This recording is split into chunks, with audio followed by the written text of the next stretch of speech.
Welcome to Healthy Isolation Session 1. The first thing to think about when you're going into isolation is how to choose roles. Who's going to be your donor? Who's going to be the one to go into the isolation chamber? This is not an easy decision. And there is no right or wrong answer. But here are some things to consider that might help you as you make your decision. First, being in this isolation chamber is a marathon. All right, it takes a lot of energy and a lot of endurance, but not all at once. See, there's a difference between a marathon and a sprint. Sprint runners put all their energy into something for a very short time, whereas a marathon runner needs to conserve energy. The marathon runner needs to know how to keep running, but also rest at the same time. A marathon runner doesn't burn all their energy right away. And being inside this isolation chamber is definitely a marathon. And so you have to look at who has a better temperament for being able to conserve energy. All right? In your relationship, it could be mom, it could be dad. It's not for sure, but who has the ability to conserve energy? That's the first thing that you want to consider to staying healthy inside of the isolation chamber. The second thing is introvert versus extrovert. All right. If you come in here, as I said in the last session, as I was saying, introvert versus extrovert. If you are an extrovert, being in here is going to be a huge challenge. All right, being in here is going to be a huge challenge no matter what. But if you're an extrovert and you fill up by being outside, being with people, talking, you're going to have a really, really hard time in here. And so I would consider that as you're choosing who's going to be on the inside and who's going to be on the outside. As an introvert, I can say that some parts of being in here are actually pleasant to the introverted soul. And so just keep that in mind. The third thing that you want to consider when you're choosing who's going to come in is being a detail person versus being a big idea person. Detail people, there are a lot of details that you need to cover, and being a detail person is a big benefit in that. But being a big idea person also is very, very useful in knowing what details you should focus on and what details are not as important. And again, you will have to decide for yourself who should come into the chamber. And again, another thing to consider is physical health. Whose health status is able to endure being the donor, and whose health status is able to endure being in a little room, possibly without a window, for 30, 40 days. These are some of the things that you'll need to think about before you even come in. Now I want to talk about physical care problems. Some of the physical problems that you will experience here. The first one is being unprepared, not knowing how to wash your kid, or not knowing how to properly put on the the surgical robe, not knowing how to brush your kid's teeth with a cotton swab. These are things that you can learn before you come in. These are skills that you should practice before you even come into the isolation room. Not knowing how to do them will be a big factor in your child getting sick or getting an infection in the future. And so make sure that you practice and you know how to do each thing before you come in. The next thing about physical care that would cause a big problem is not being careful. I'm a big idea person. I like to get things done. I don't like to go over things in explicit detail. But in here, you really need to take care of the details. You need to be careful. You need to make sure that you wash your hands. You need to make sure that you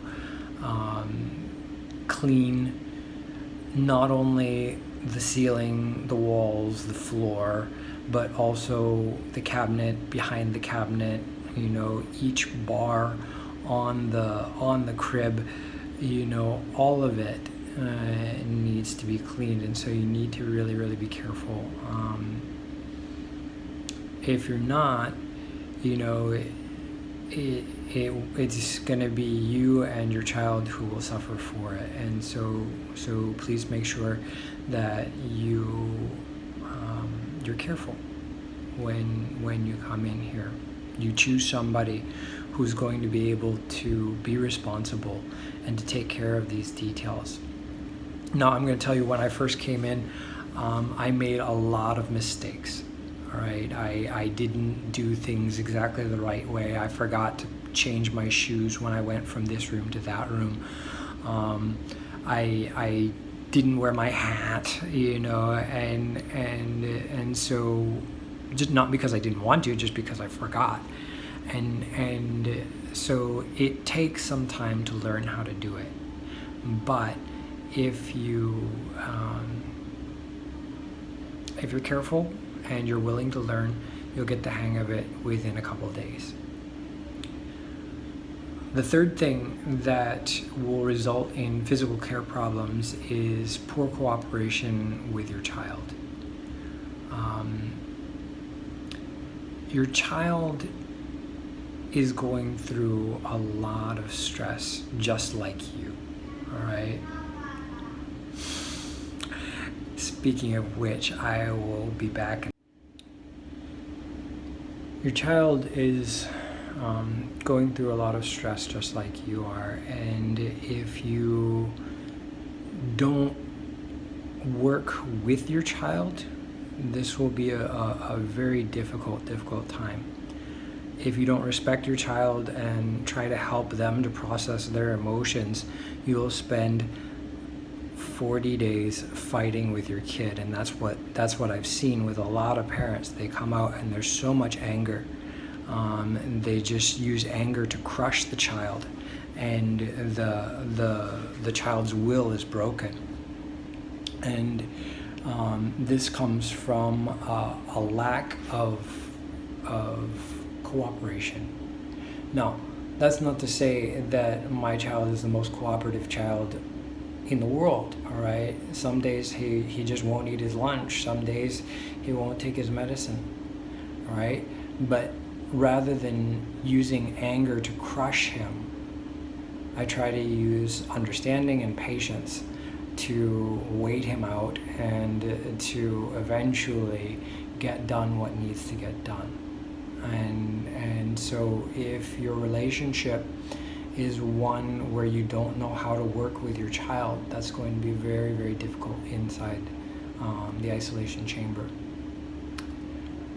The fourth thing that is part of the physical care problems is exhaustion, all right? For especially the first couple weeks, that you will not be sleeping in a normal schedule. You may not be sleeping at all. There are machines that are going off for, there's one machine that will beep every 30 seconds if your kid has a temperature, or if their heart rate is too high, or if their blood pressure is not normal.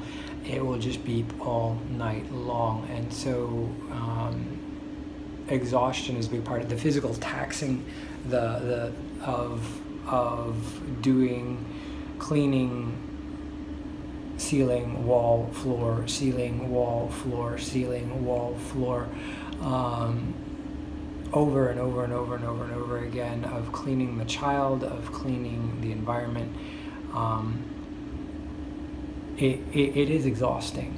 And so, as I mentioned mentioned earlier, you have to have a marathon kind of mentality rather than a sprint mentality.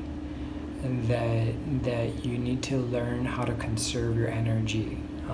When you're tired, rest. All right? Don't waste energy on things that aren't worth it. All right? Make sure that you take care of yourself. If you are exhausted, how can you take care of somebody else? The fifth thing to consider when it comes to physical care problems is boredom, because you're going to be in here for a long time. I don't know about you, but watching movies on TV only gets me so far. And so you're going to have to find ways to alleviate boredom, not only for you, but also for your child. That includes being creative, finding ways to play together without being in the same room. My son and I play Minecraft together. We're both on the same Wi-Fi, so it's pretty easy to hook up a game. And that's one of the things that we do to stay occupied. We draw, we tell stories. There's all kinds of things that you can do to eliminate boredom. For myself, I'm actually teaching myself how to sketch. I'm not a great artist, but in my free time, that's what I do. The sixth thing that involves physical care is your relationship with the nurses. I see a lot of parents who don't really relate very well with the nurses. They don't have very much respect for them. They order them around as if, the nurses are not human beings. The way they talk to them, hey, come over here now, my kid needs da da da da da. Well, if you treat the nurses this way, they're not going to be so willing to help you. Whereas if you're kind to them and you respect them, they will be more than happy to come and help you when you need it. All right, and so if you pay attention to these 6 things, the physical side of your time in the isolation chamber will probably be a whole lot better. So to review, first, being unprepared. Second, being not careful. Third, poor cooperation with your child. Fourth, exhaustion. Fifth, boredom. And sixth, your relationship with the nurses. If you pay attention to these 6 things, you'll probably do pretty well physically inside the isolation chamber. Good luck.